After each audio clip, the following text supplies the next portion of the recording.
નમસ્કાર મિત્રો, આસ્ક એનીમાં આપનું સ્વાગત છે। આજનો પ્રશ્ન એ છે કે શેરબજારના રોકાણકારો દ્વારા થતી સૌથી મોટી ભૂલ શું છે?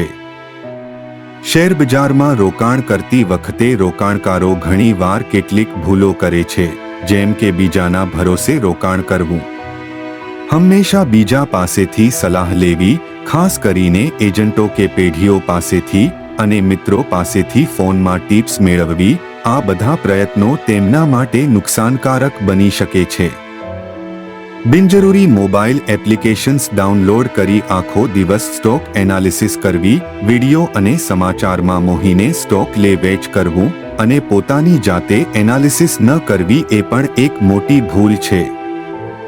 ઘણી વખત રોકાણકારોની પોતાની કોઈ સ્ટ્રેટર્જી હોતી નથી અને તેઓ બેલેન્સ શીટ વિશે પર્યાપ્ત જાણકારી રાખતા નથી, પીબી અને પીઈ રેશિયો સમજી શકતા નથી, જેના કારણે તેઓ મંદીમાં શેર વેચી નાખે છે અને તેજીમાં ખરીદી લે છે। મહિનામાં મોંઘી એડવાઇઝર કંપનીમાં રૂપિયા બગાડે છે અને ફૂલ ટાઈમ બ્રોકર પાસે ડીમેટ એકાઉન્ટ ખોલાવી સ્ટોક લે વેચ કરવા પર કમિશન ચૂકવતા રોકાણકારો અંતે પૈસા ગુમાવે છે। તેઓના 2 થી વધુ સ્ટોક બ્રોકર એકાઉન્ટ્સમાં એન્યુઅલ મેન્ટેનન્સ ચાર્જ ભર્યા કરે છે, જે મેન્ટેન થતો નથી। સીધી વાત એ છે કે કોઈ પણ બજારની યોગ્ય જાણકારી વગર ફક્ત પૈસા કમાવાની આશા સાથે રોકાણ કરવા જતા તેઓ અંતે પસ્તાય છે। રિસર્ચ ન કરવી, સમય પ્રમાણે પોતાની સ્ટ્રેટર્જી ન બદલવી અને મંથલી કે યરલી સ્ટોક લે વેચના સ્ટેટમેન્ટ ન જોવું એ પણ તેમના માટે નુકસાનકારક સાબિત થાય છે।